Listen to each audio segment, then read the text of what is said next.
पंचदशी ग्रंथ में तृप्तिदीप प्रकरण, और इस तृप्तिदीप प्रकरण में श्लोक नंबर है 64 बराबर। इस 64 नंबर के श्लोक की अवतरणिका को देखिए। ननु अस्मिन् प्रकरणे त्वं ब्रह्म असि इति एवं आदि उपदेश वाक्याभावात् कथं भृगोः आत्मसाक्षात्कारः इति आशंक्य। उत्तर दे रहे, आत्म साक्षात्कार हेतु विचार योग्य स्थल प्रदर्शनात् इति आह।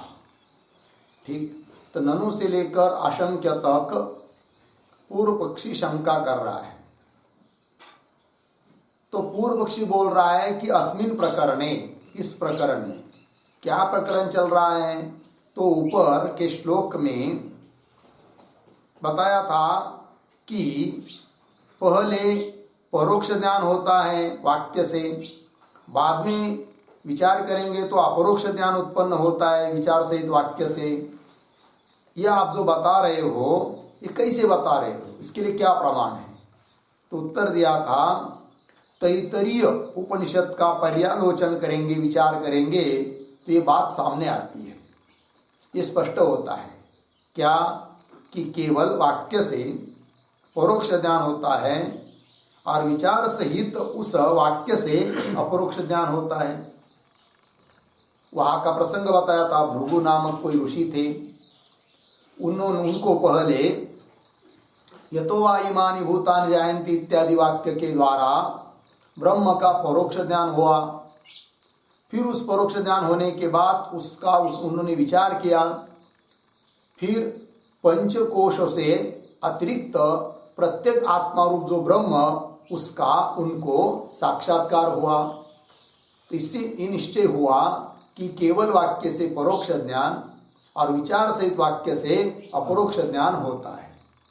उसी के संदर्भ को लेकर पूर्व पक्षी अब शंका कर रहा है कि ननु अस्मिन प्रकरण, उस तैत्तरीय उपनिषद के प्रकरण में, प्रसंग में, वहां पर भृगु को त्वं ब्रह्मास्मीति एवं आदि उपदेश वाक्याभावात्, ऐसा उपदेश तो किया ही नहीं भृगु को, भृगु ऋषि को, तो कैसा फिर उनको आत्म साक्षात्कार हुआ है कि नहीं? क्या करे, अस्मिन प्रकरणे त्वं ब्रह्मासि, तू ब्रह्म है, इति एवं आदि उपदेश वाक्याभावात्, इस प्रकार का उपदेश वाक्य न होने के कारण, अभावात्, कथम भृगु आत्म साक्षात्कार, तो भृगु ऋषि को आत्म साक्षात्कार कैसे हुआ, ये प्रश्न। इतिहास उत्तर दे रहे, आत्म साक्षात्कार हेतु विचार योग्य स्थल प्रदर्शनात्, नहीं कि नहीं? तो वहां पर भले त्वं ब्रह्मासि इस प्रकार का अभेद बोधक वाक्य नहीं है, किंतु आत्म साक्षात्कार के लिए कारणभूत जो विचार, उस विचार करने के लिए योग्य स्थल वहां पर उपस्थित किए गए हैं। अतः उनका विचार करने से क्या हुआ, आत्म साक्षात्कार हुआ, इस बात को कह रहे हैं। आत्म साक्षात्कार हेतु, आत्म साक्षात्कार के लिए कारण विचार योग्य स्थल प्रदर्शनात्, स्थल का प्रदर्शन हुआ है। विचार योग्य जो पंचकोश आदि करके उनका उल्लेख हुआ है, सब फिर आत्मा नहीं, आत्मा नहीं, कौन आत्मा, ये सब वहां पर चर्चा हुई है। तो वैसे स्थल उपस्थित हो जाने के कारण उन भृगु ऋषि को आत्म साक्षात्कार हो गया, ये कह रहे। यद्यपि त्वमसीत्यत्र वाक्यं नोचे भृगोपिता तथाप्यन्नं प्राणमिति विचार्य स्थलमुक्तवान् यद्यपि नोऽसीत्यत्र वाक्यं नोचे भृगोपिता तथाप्यन्नं प्राणमिति विचार्य स्थलमुक्तवान्। यद्यपि त्वम् असि इति अत्र वाक्यं न उचे भृगोः पिता, तथापि अन्नम प्राणम इति विचार्य स्थलम उक्तवान। ठीक है, तो अन्वय यद्यपि अत्र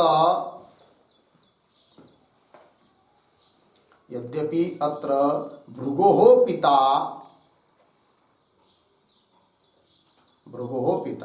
त्वम असि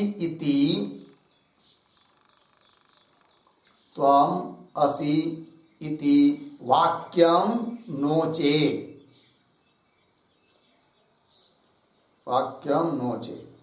तथापि, नीचे की पंक्ति सरल है, तथापि अन्नम प्राणम इति विचार्य स्थलम उक्तवान।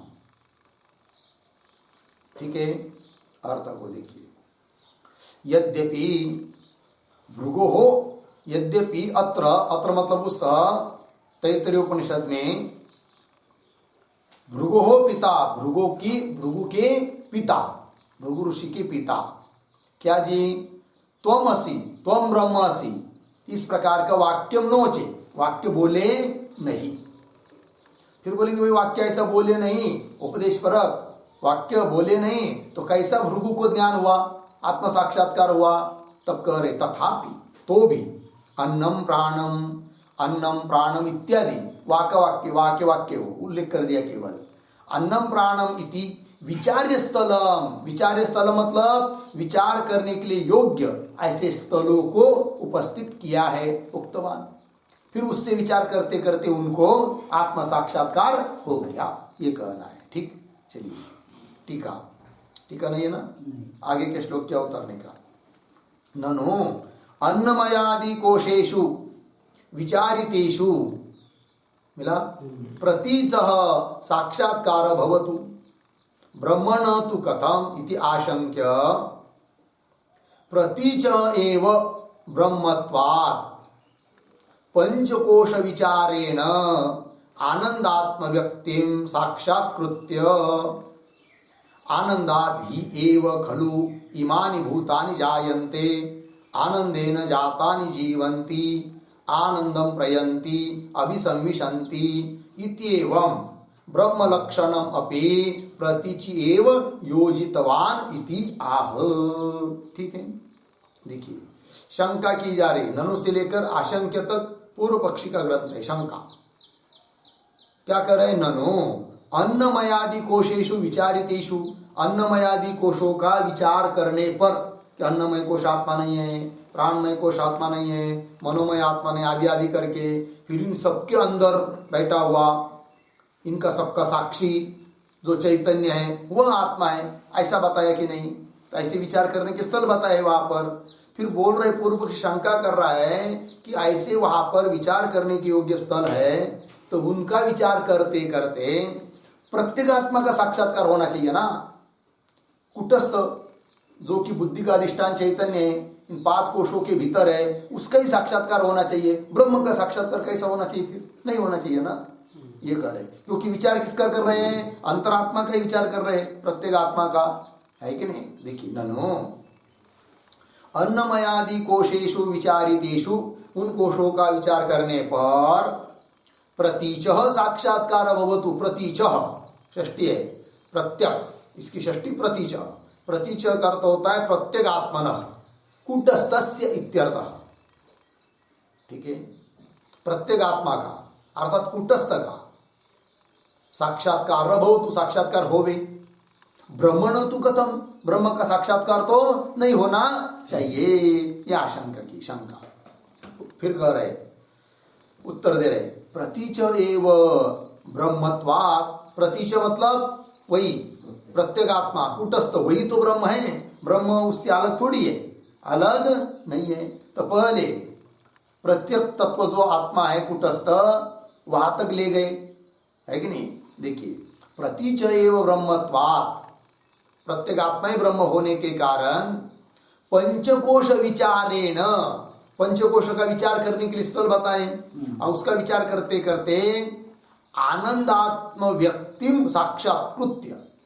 आनंदात्म व्यक्ति, व्यक्ति का अर्थ होता है स्वरूप। ठीक है, आनंदात्म व्यक्ति मतलब आनंद स्वरूप चैतन्य का साक्षात्कार करके कुटस्थ का साक्षात्कार हुआ, प्रत्येक का साक्षात्कार हुआ। फिर दूसरा स्थल बताया क्या कि जैसे यतो वा इमानि भूतानि जायन्ते, जिससे ये सब भूत उत्पन्न होते हैं, ठीक है ना।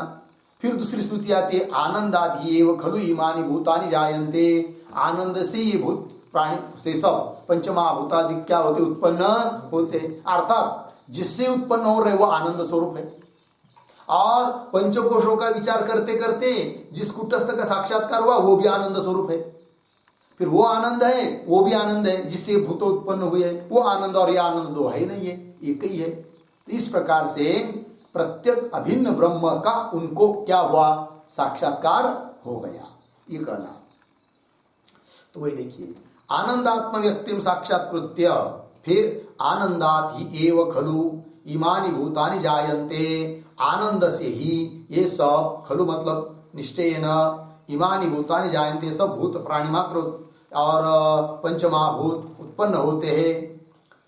और आनंदेन जातानि जीवंती, जातानि आनंदेन जीवंती, उत्पन्न हुए सभी प्राणी सभी भूत आनंद से ही जीते हैं। और आनंदम प्रयंती अभिसंविशंति, और आनंद में ही लय को प्राप्त हो जाते हैं। प्रयंती अभिसंविशंति, है कि नहीं, उस आनंद में ही प्रवेश करते हुए लय हो जाते हैं, है कि नहीं। और इसी अर्थ की श्रुति आती है दूसरी, यतो वा इमानि भूतानि जायन्ते, जिससे भूत उत्पन्न होते हैं। और फिर कह रहे आनंदात एव ही इमानि भूतानि जायन्ते, तो जिससे उत्पन्न होते वो आनंद ही है। और इधर पंचकोशों का विचार करते करते प्रत्येक आत्मा वो भी आनंद स्वरूप ही है। और वो आनंद दोनों है नहीं है, दो है नहीं है, एक ही है। अर्थात प्रत्येक आत्मा ही ब्रह्म है, ब्रह्म ही प्रत्येक आत्मा है और वही मैं हूँ। इस रूप से उनको ब्रह्म साक्षात्कार हो गया। उनको भृगु ऋषि को वही करे। इति एवं, इस रूप से ब्रह्म लक्षणम अपि प्रतीचि एव योजितवान, आया ना। इति एवं, इस रूप से ब्रह्म का लक्षण भी प्रतीचि सप्तमी, प्रतीचि मतलब प्रत्येक आत्मा में, साक्षी में, कूटस्थ में योजितवान, योजितवान मतलब जोड़ दिया। योजितवान क योजितवान, भृगु योजितवान, भृगु ने जोड़ दिया। ब्रह्म का लक्षण प्रत्येक आत्मा में जोड़ दिया, अर्थात प्रत्येक आत्मा और ब्रह्म दो है ही नहीं है, दोनों एक ही है, ऐसा निश्चय उन्होंने कर लिया। इस रूप से उनको साक्षात्कार हुआ, ये बताया। श्लोक को बढ़ते हैं।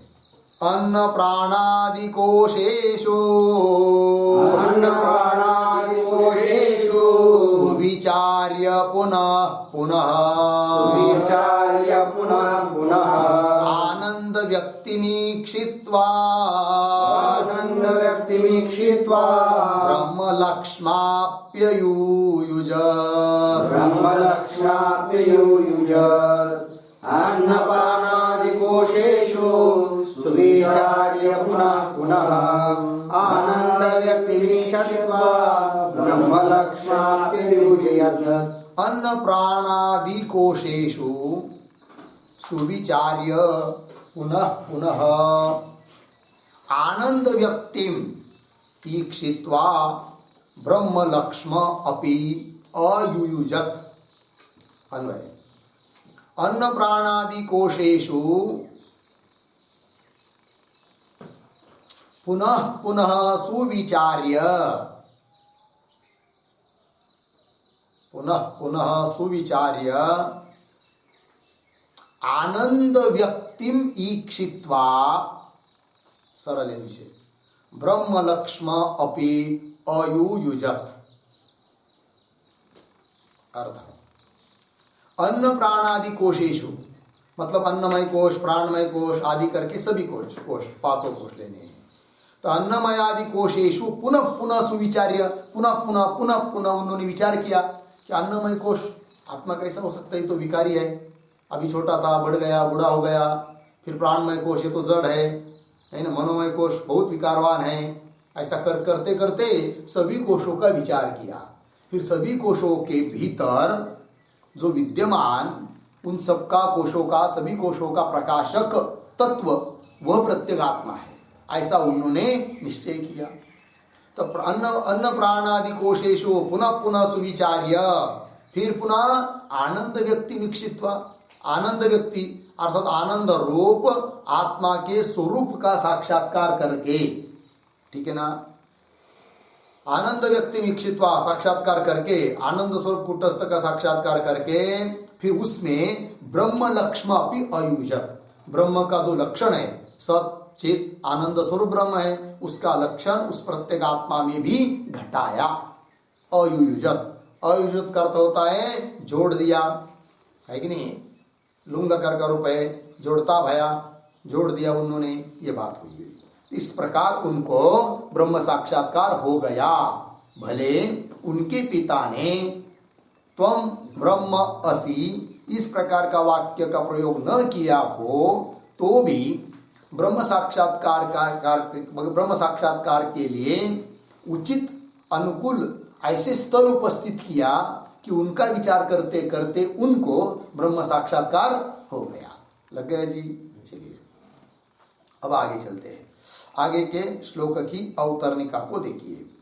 ननो ब्रह्म लक्षणस्य आनंदात्म रूपेण प्रतीचि योजनम न घटते। क्यों? ब्रह्म न तटस्थत्वेन प्रतीच भिन्नत्वात् इति आशंक्य। या तो शंका ग्रंथ है, ननु से आशंक्यता। फिर आगे उत्तर देंगे। न भेद सत्यादि लक्षण से ब्रह्मण प्रत्येक रूपेण अवस्थान श्रवणात् इति।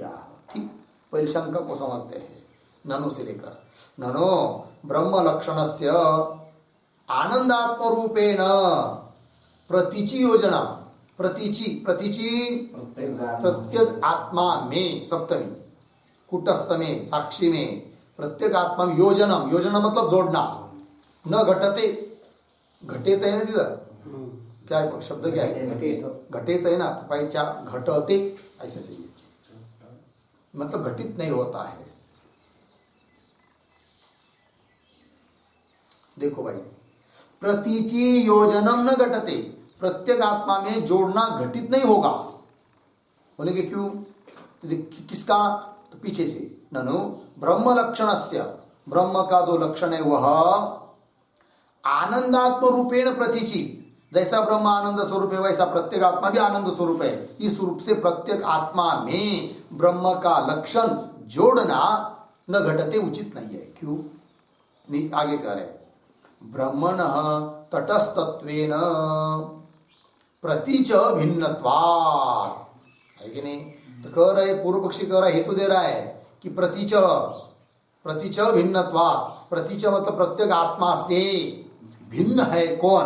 ब्रह्म, है कि नहीं? तटस्थत्वेन ब्रह्मण, तटस्थत्वेन ब्रह्म से तटस्थ रूप से प्रतीचि है, अर्थात दोनों भिन्न भिन्न है। अतः ब्रह्म का लक्षण प्रत्येक आत्मा में जोड़ना ठीक नहीं है। तो तटस्थत्वेन का मतलब ब्रह्मण तटस्थत्वेन, ब्रह्म तटस्थ होने के कारण प्रतीच भिन्नत्वा, प्रत्येक आत्मा से भिन्न है कौन? ब्रह्म। क्यों? तटस्थ होने के कारण। बोलेंगे तटस्थ होने के कारण मतलब, तो देखो भाई, प्रतीचि जो है प्रत्येक आत्मा, वह तो पंचकोशों के भीतर है और ब्रह्म पंचकोशों से बाहर है कि नहीं? तो तटस्थ हुआ कि नहीं? ब्रह्म तटस्थ है मतलब पंचकोशों से बाहर है और प्रत्येक आत्मा पंचकोशों के भीतर है, तो दोनों तो अलग अलग हुए। तब ब्रह्म का लक्षण आप कैसा जोड़ेंगे? प्रत्येक आत्मा में नहीं जोड़ सकते, क्योंकि दोनों भिन्न भिन्न है। दोनों एक ही होते तब ब्रह्म का लक्षण प्रत्येक आत्मा में जोड़ना ठीक था। कौन बोल रहा है? पूर्व पक्षी। फिर ब्रह्म से भिन्न क्यों है प्रत्येक आत्मा? कि ब्रह्म तटस्थ है। तटस्थ है मतलब पंचकोशों से बाह्य है, व्यापक है, सर्व जगह है, और प्रत्येक आत्मा तो पंचकोशों के भीतर है। तो कैसा दोनों का भेद होगा? इसलिए प्रत्येक आत्मा में ब्रह्म का लक्षण घटाना ये कोई बात ठीक नहीं है।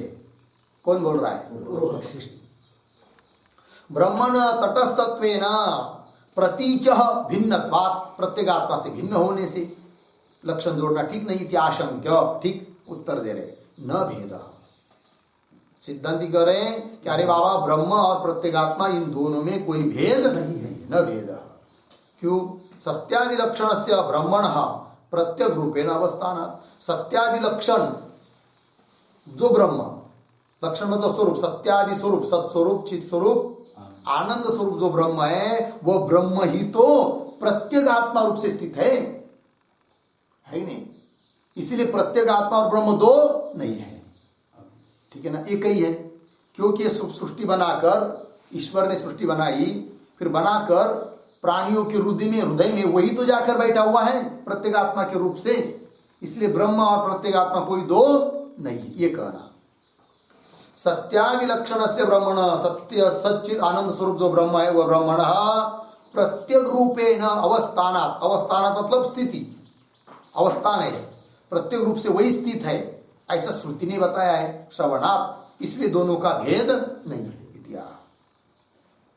सत्यं ज्ञानम अनंतम चेत्, सत्यं ज्ञानमनन्तं चेत् एवं ब्रह्म स्वलक्षणम्, एवं ब्रह्म स्वलक्षणम् उक्त्वा गुहाहि तत्त्वेन, उक्त्वा गुहाहि तत्त्वेन कोशेष्वेतत्प्रदर्शितम्, कोशेष्वेतत्प्रदर्शितम्।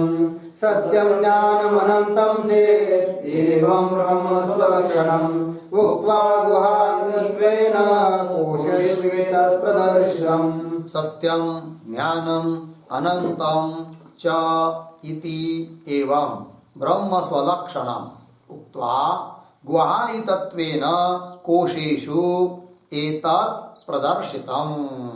ठीक है, अन्वय। सत्यं ज्ञानम च अनंतम इति एवं ब्रह्म स्वलक्षणम्, इति एवं ब्रह्म स्वलक्षणम् उक्त्वा, फिर आगे कोशेषु गुहाहि तत्त्वेन एतत् प्रदर्शितम्, एतत् प्रदर्शितम्। ठीक है, अर्थ देखिए। सत्यम ज्ञानम अनंतम, सत्य स्वरूप, ज्ञान स्वरूप और अनंत स्वरूप है कि नहीं, जिसका कभी किसी से अंत होता नहीं है, इसलिए अनंत है ब्रह्म। अनंत इसलिए आनंद रूप है।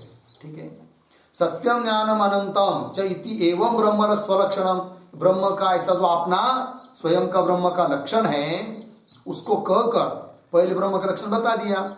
फिर बताने के बाद कोशेषु अर्थात इन 5 कोशों में गुहाहि तत्वेन है कि नहीं, गुहा, गुहा मतलब 5 कोश, अहि तत्वेन मतलब स्थित तत्वेन, उस गुहा में स्थित होने से एतत् प्रदर्शितम, एतत् ब्रह्मण प्रत्येक रूपत्वम प्रदर्शितम, ब्रह्म ही प्रत्येक रूप है, ब्रह्म ही प्रत्येक आत्मा है, ऐसा प्रदर्शित किया है। अर्थात ब्रह्म और प्रत्येक आत्मा कोई दो चीज नहीं है, ये बात बताई। तो पूर्व पक्ष ने शंका की थी दोनों अलग अलग है, तो सिद्धांत बताया कि दोनों भिन्न भिन्न नहीं, ये दोनों एक ही है। हो गया जी।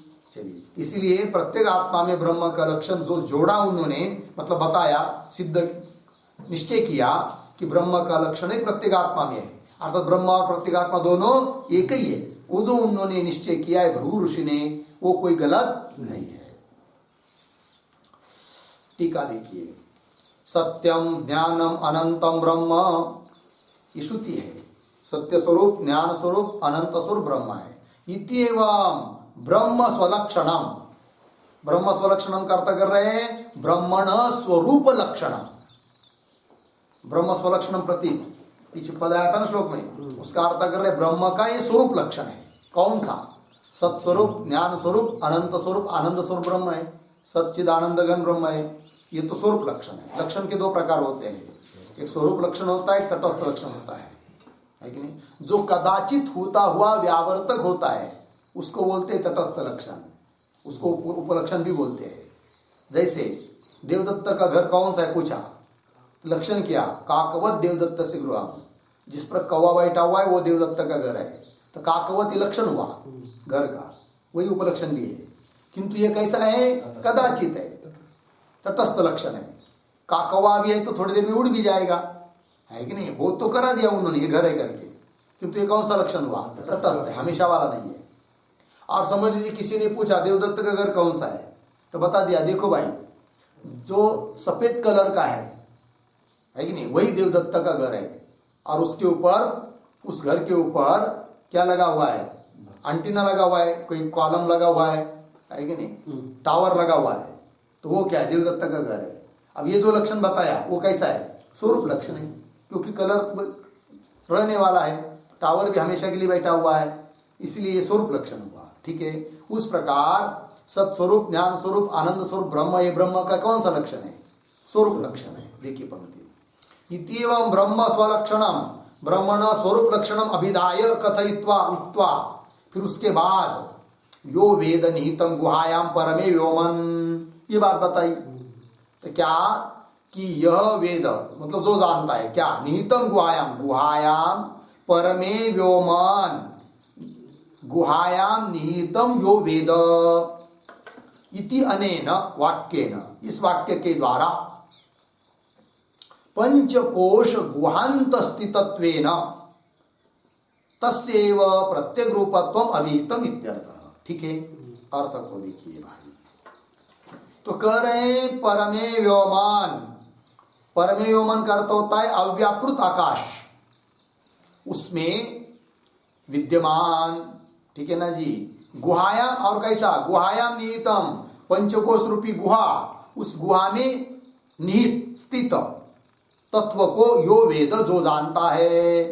तो इस वाक्य के द्वारा क्या बताया, इति अनेन वाक्येन पंचकोश गुहांत स्थितत्वेन, पंचकोश रूपी जो गुहा, गुफाएं एक के बाद एक, ठीक है ना, उसमें उसके अंदर पंचकोश गुहांत स्थितत्वेन, उस गुहा के अंदर स्थित रूप से तस्यैव, तस्यैव ब्रह्मणः एव, क्योंकि पहले तो ब्रह्म का स्वरूप लक्षण बताया, फिर इस गुहा में स्थित तत्व को जो जानता है ये कहा है कि नहीं, अर्थात तस्यैव प्रत्येक रूपत्व, वो ब्रह्म ही प्रत्येक रूप में स्थित है, इस बात को बताया। इससे सिद्ध ये हुआ कि ब्रह्म और प्रत्येक आत्मा साक्षी कुटस्थ, ये दो, कोई दो नहीं है, ये क्या है, देखने के लिए दो है तो एक है, ये बात। इत्यानेन वाक्येन पंचकोश गुहांत स्थितत्वेन तस्यैव ब्रह्मणैव प्रत्येक रूपत्वम, प्रत्येक रूपता अभिहितम इत्यर्थ कथन की है। लगा अर्थ? चलिए, तो ये बात हो गई। इससे क्या सिद्ध हुआ, इसके इतना चिंतन बताया है सब, इस तात्पर्य क्या है, हाँ, वाक्य सबसे पहले वाक्य से परोक्ष ज्ञान होता है और विचार सहित वाक्य से अपरोक्ष ज्ञान होता है, यही बात बतानी है।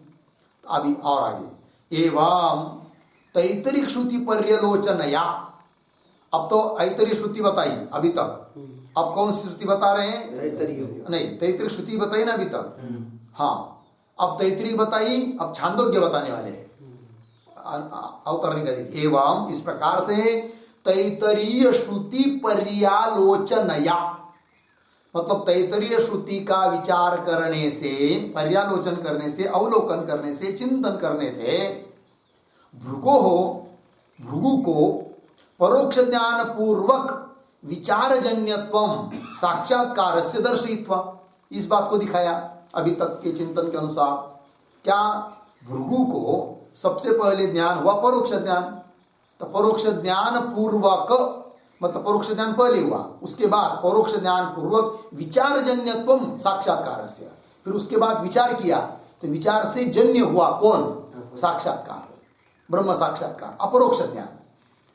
तो परोक्ष ज्ञान पूर्वक विचारजन्यत्वम साक्षात्कार से दर्शयित्वा, इस बात को दिखाकर, तो क्या बात दिखाई, भृगु को पहले परोक्ष ज्ञान हुआ, उसके बाद उस भृगु ने विचार किया, तो विचार करने से उस भृगु को पुनः साक्षात्कार हुआ, अर्थात अपरोक्ष ज्ञान हुआ।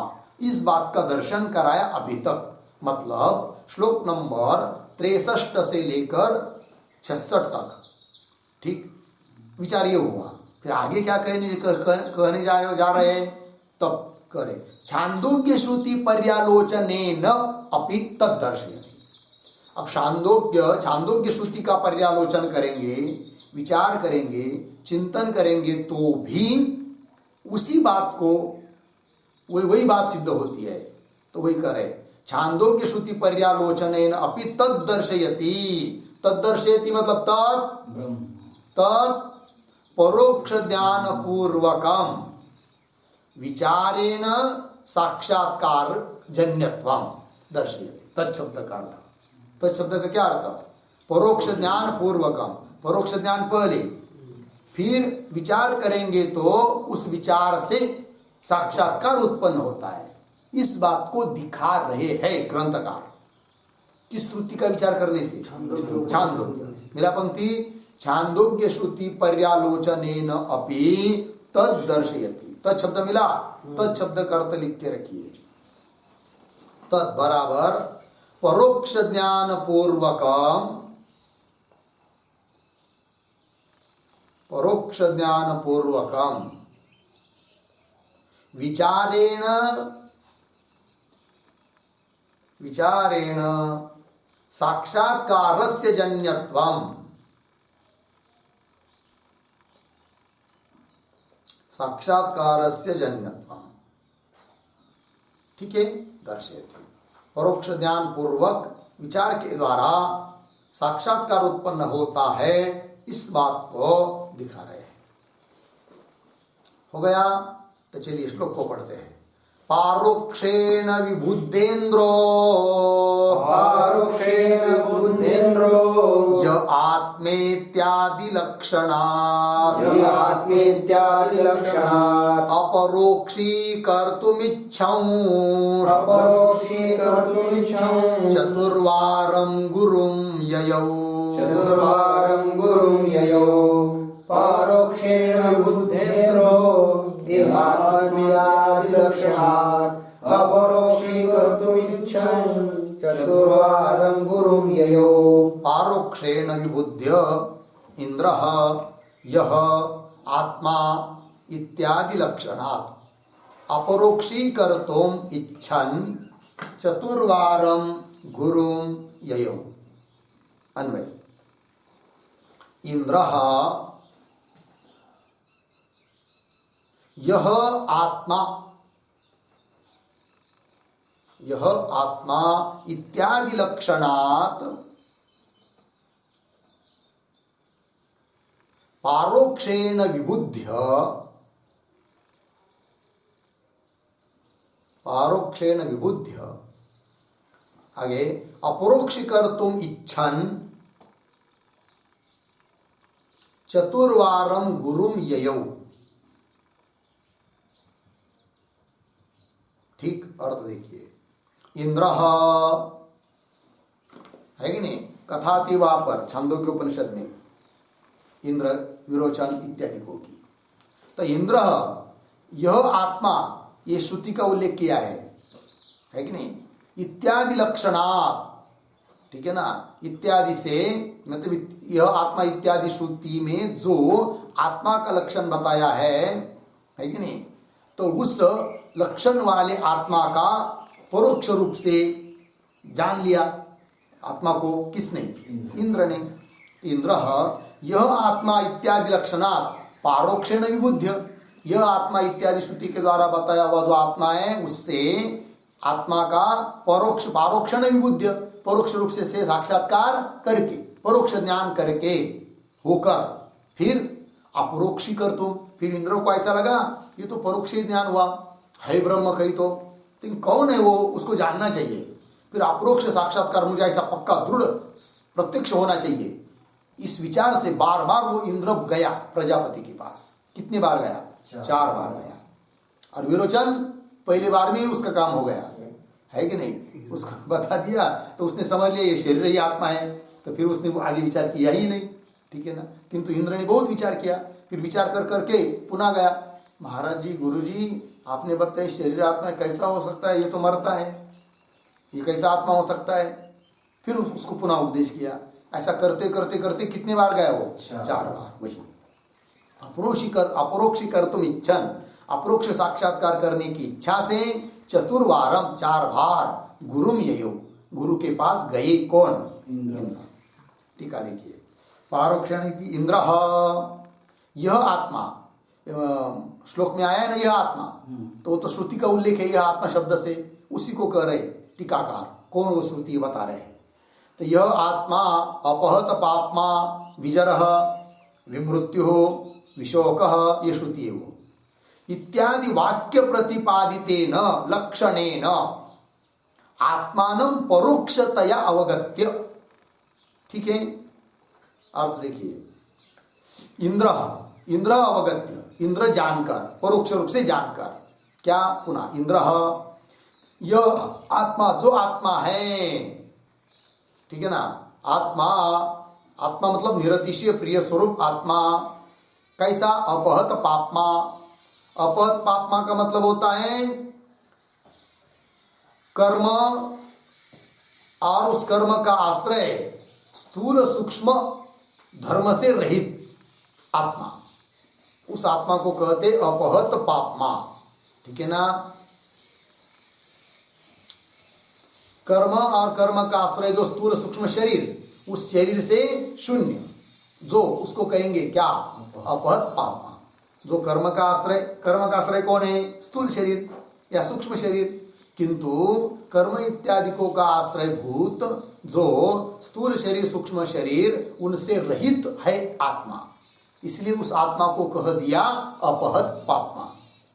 तो यह आत्मा जो आत्मा है अपहत पापमा है, विजरः जरा रहित, विमृत्यु मृत्यु रहित, विशोक शोक रहित। इत्यादि वाक्य प्रतिपादितेन, इत्यादि वाक्य के द्वारा प्रतिपादित जो आत्मा का लक्षण है, प्रतिपादितेन लक्षणेन, लक्षण से आत्मान, उस आत्मा को परोक्षतया अवगत्य, परोक्ष रूप से जान लिया। किसने, इंद्र ने, किसको, आत्मा को। फिर आगे विचारा, फिर उसके बाद विचार किया, तो अवगत्य के बाद अर्धविराम या पूर्ण विराम दीजिए, फिर आगे का वाक्य देखिए, विचारा, फिर उसने विचार किया इंद्र ने, तो विचारा शरीर त्रय निराकरणेन, विचार कर करके तीनों शरीरों का उसने क्या किया, निराकरण किया। मतलब ये स्थूल शरीर आत्मा नहीं हो सकता, सूक्ष्म शरीर आत्मा नहीं हो सकता, कारण शरीर जो अज्ञान वो आत्मा नहीं हो सकता, ऐसा विचार किया, वही निराकरण करना है। तो विचारात शरीर त्रय निराकरणेन तत्साक्षात्कारणाय, उस आत्मा का साक्षात्कार करने के लिए गुरुम ब्रह्मांडम, ब्रह्मदेव रूप गुरु प्रजापति, उनके पास इंद्र चतुर्वारम उपसन्न, 4 बार गए, उपसन्न उनके पास गए, शरण गए। उपसन्न मतलब गुरु को 4 बार शरण गए। इति छांदोग्योपनिषदि, इस प्रकार छांदोग्योपनिषद में अष्टमाध्याय श्रूयते, 8वें अध्याय में सुनाया है, सुनाई देता है, श्रुति बताती है। इसका मतलब क्या निकला, तात्पर्य क्या अर्थ, क्या बताना चाहते ग्रंथकार इस उदाहरण प्रमाण को देकर, कि पहले परोक्ष ज्ञान वाक्य से, फिर विचार सहित वाक्य से अपरोक्ष ज्ञान। यह बात छांदोग्य श्रुति का पर्यालोचन करने से भी सिद्ध होती है, इस बात को कहा। अब इदानीम ऐतरीय श्रुतौ अपि तद दर्शयति, मिला पंक्ति, ऐतरीय श्रुति का पर्यालोचन करेंगे, चिंतन करेंगे, तो भी वही बात सामने आती है। वही कह रहे, इदानीम ऐतरीय श्रुतौ अपि तद दर्शयति, तत्कार तो वही है जो ऊपर बताया था ना। तद मतलब क्या, परोक्ष ज्ञान पूर्वकम विचारेण साक्षात्कारस्य जन्यत्वम, परोक्ष ज्ञान पूर्वक विचार से साक्षात्कार उत्पन्न होता है। इस बात को अब दिखा रहे हैं ऐतरीय श्रुति का आधार लेकर। ठीक, चलिए, आत्मा वा इदमित्यादौ, आत्मा वा इदमित्यादौ परोक्षं ब्रह्म लक्षितम्, परोक्षं ब्रह्म लक्षितम्, अध्यारोपापवादाभ्याम्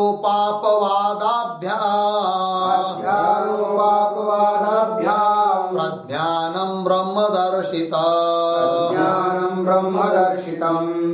आत्मा वा इदमित्यादौ परोक्षं ब्रह्म लक्षितम्, अध्यारोपापवादाभ्यां प्रज्ञानं ब्रह्म दर्शितम्।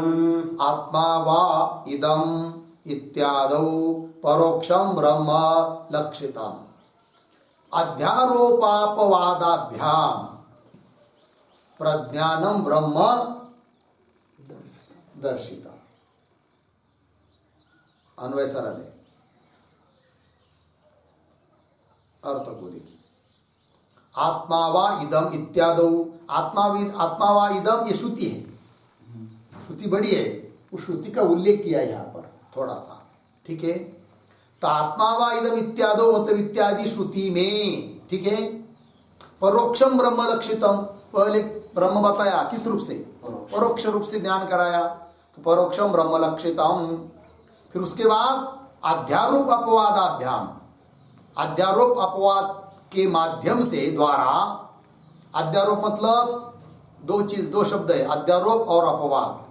अध्यारोप मतलब जहां जो वस्तु नहीं है उसको पहले दिखती हुई के अनुसार कथन करना, स्वीकार करना, यह अध्यारोप। जैसे रज्जु के ऊपर सर्प है नहीं, तो भी दिखाई तो दे रहा है ना, तो ठीक है बाबा दिखाई दे रहा है, तो ये हुआ अध्यारोप, ठीक।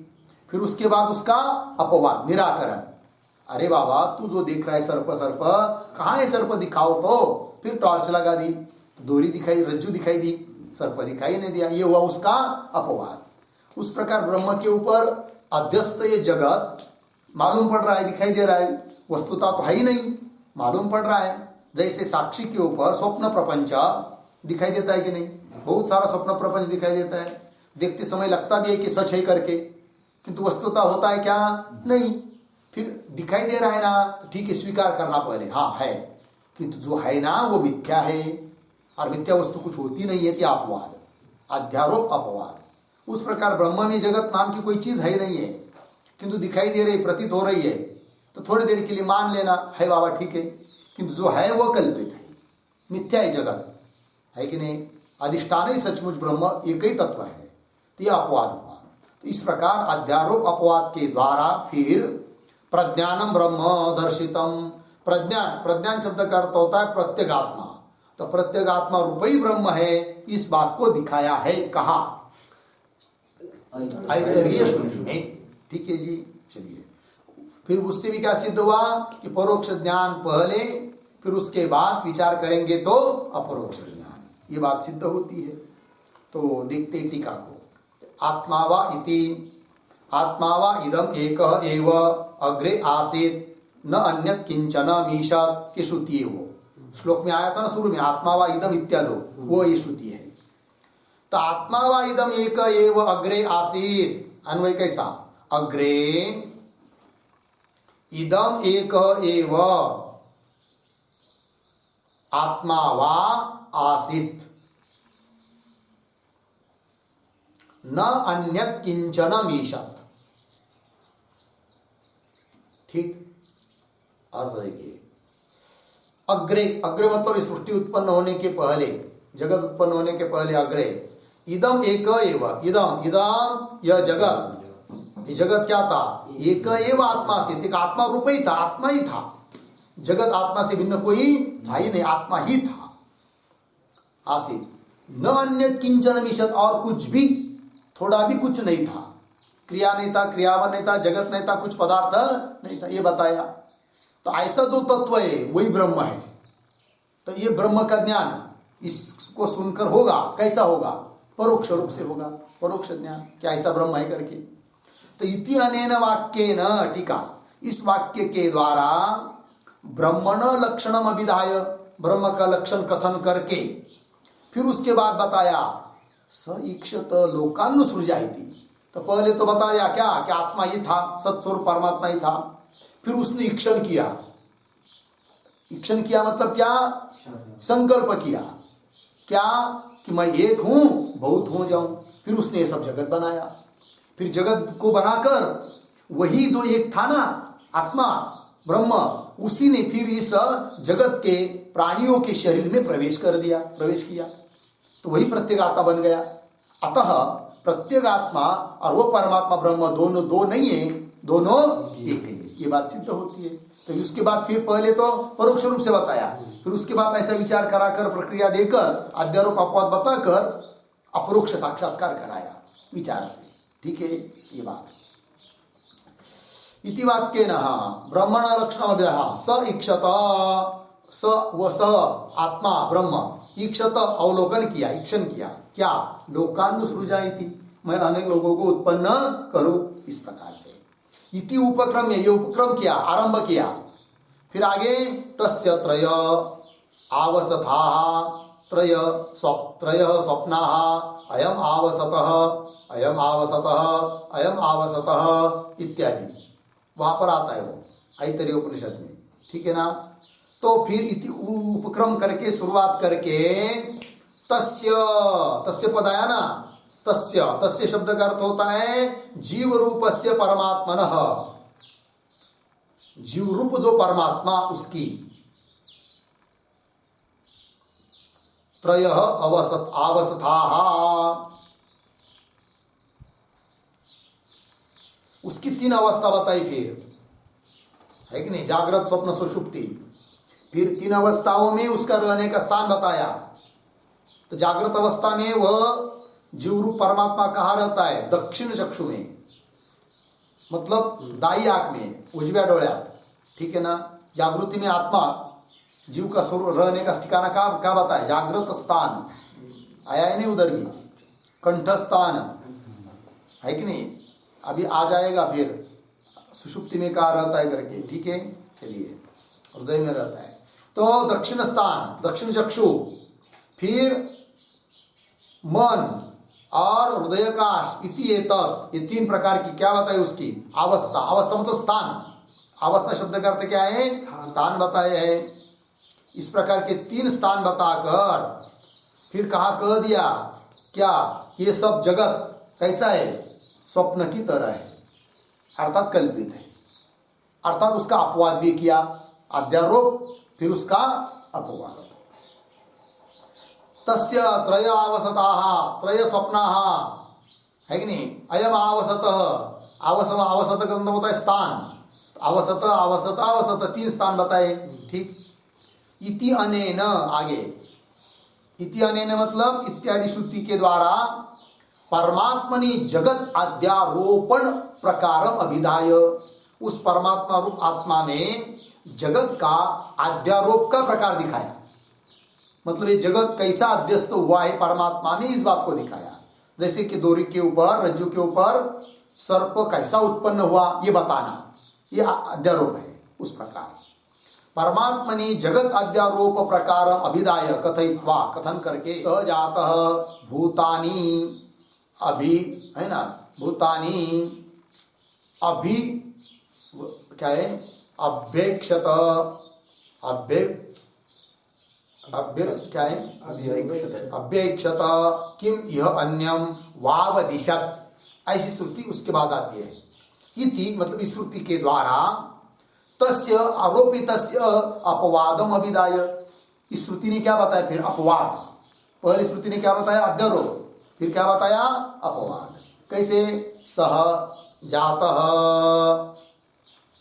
है कि नहीं, तो सह वह आत्मा, जात उत्पन्न हुआ, उत्पन्न हुआ का मतलब देहाभिमान रूप जन्म को प्राप्त हुआ, अर्थात उसने देह का अभिमान धारण किया, है कि नहीं, उस आत्मा ने।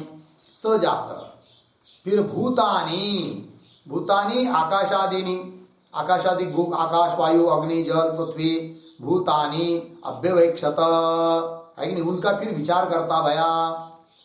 किम यह अन्य, और कौन यह है, वावदिशम अकथयत, कथन किया, क्या यह अन्य है, तो कुछ अन्य नहीं है, एकमात्र ब्रह्म ही है, अर्थात अपवाद किया। इति तस्य आरोपितस्य, आरोपितस्य प्रपंचस्य अपवादम अभिधाय, अपवाद किया, अपवाद का कथन करके फिर क्या किया, स एतम एव पुरुषम ब्रह्म ततम अपश्यत इदम अदर्शम इति, फिर ये श्रुति आई है। इस श्रुति ने क्या बताया फिर, इति प्रत्यगात्मनः ब्रह्म स्वरूपत्वम अभिहितम, इस श्रुति ने क्या बताया, प्रत्यगात्मा ही ब्रह्म है, ब्रह्म ही प्रत्यगात्मा है, इस बात को बताया, दोनों का भेद बताया। फिर स एतम एव पुरुषम, है कि नहीं, वह जो आत्मा है, एतम एव पुरुषम कूटस्थम, पुरुष शब्द से अर्थ कूटस्थम, सह आत्मा ब्रह्म, एतम एव पुरुषम कूटस्थम ब्रह्म ततम अपश्यत, ततम ब्रह्म अपश्यत, है कि नहीं, ऐसा पढ़ना है। ततम मतलब परिपूर्ण, ब्रह्म अपश्यत, ब्रह्म रूप से देखा, लेकिन उसने इस कुटस्थ को ही ब्रह्म रूप से अपश्यत देखा। अपश्यत इदम आदर्शम, यह देखा, साक्षात्कार किया, इति पुरुषे हवा, इस पुरुष में, इत्यादि ना, इत्यादि श्रुति के द्वारा, लगान पंक्ति, इति प्रत्यगात्मना ब्रह्म स्वरूपत्वम अभिहितम लगा, पुनश्च, पुनः, पुनः एक श्रुति आई है, पुरुषे हवा, ये श्रुति आई है। ये केवल एक क्या क्या उल्लेख किया श्रुति का, श्रुति बड़ी है, वहां पर जाकर देख सकते हैं ऐतरेय उपनिषद में 5:4:1 में।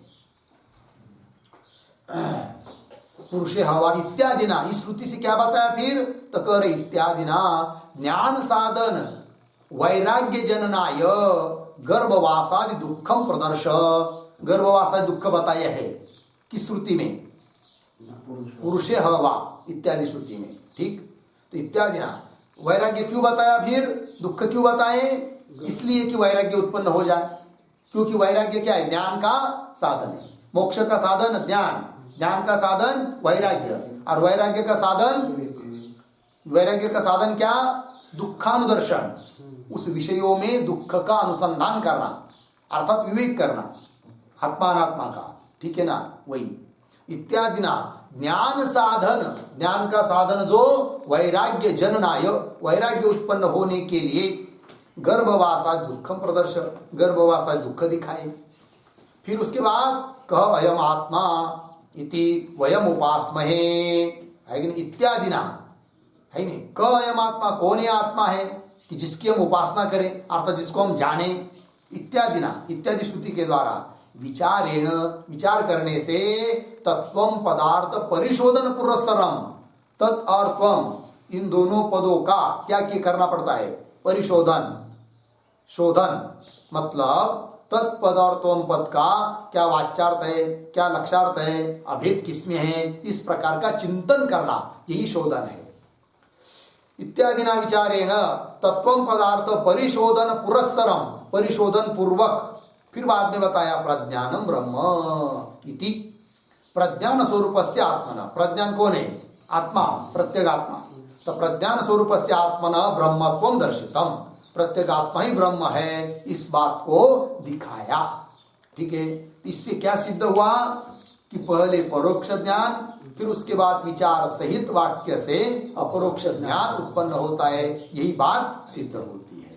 ठीक है जी, आगे आगे क्या है, आगे के श्लोक क्या उतरने का, उक्त न्यायम इतरासु श्रुतिष्वपि अतिदिशति, यही न्याय मतलब यही नियम, यही परंपरा, यही सिद्धांत अन्य श्रुति में भी बताया है, इस बात को दिखा रहे ग्रंथकार। उक्त न्यायम इतरासु श्रुतिष्वपि अतिदिशति, अतिदिशति मतलब यहाँ का वहां पर भी ले जा रहे हैं, दिखा रहे हैं। अवान्तरेण वाक्येन परोक्षा ब्रह्मधीर्भवेत्, सर्वत्रैव महावाक्य विचाराद परोक्षधीः, अवान्तरेण वाक्येन परोक्षा ब्रह्मधीर्भवेत्, सर्वत्रैव महावाक्य विचाराद परोक्षधीः, अवान्तरेण वाक्येन परोक्षा ब्रह्मधीः भवेत्, सर्वत्र एव महावाक्य विचारात अपरोक्षधीः। ठीक, अन्वय, सर्वत्र एव अवान्तरेण वाक्येन परोक्षा ब्रह्मधीः भवेत्, महावाक्य विचारा अपरोक्षधीः।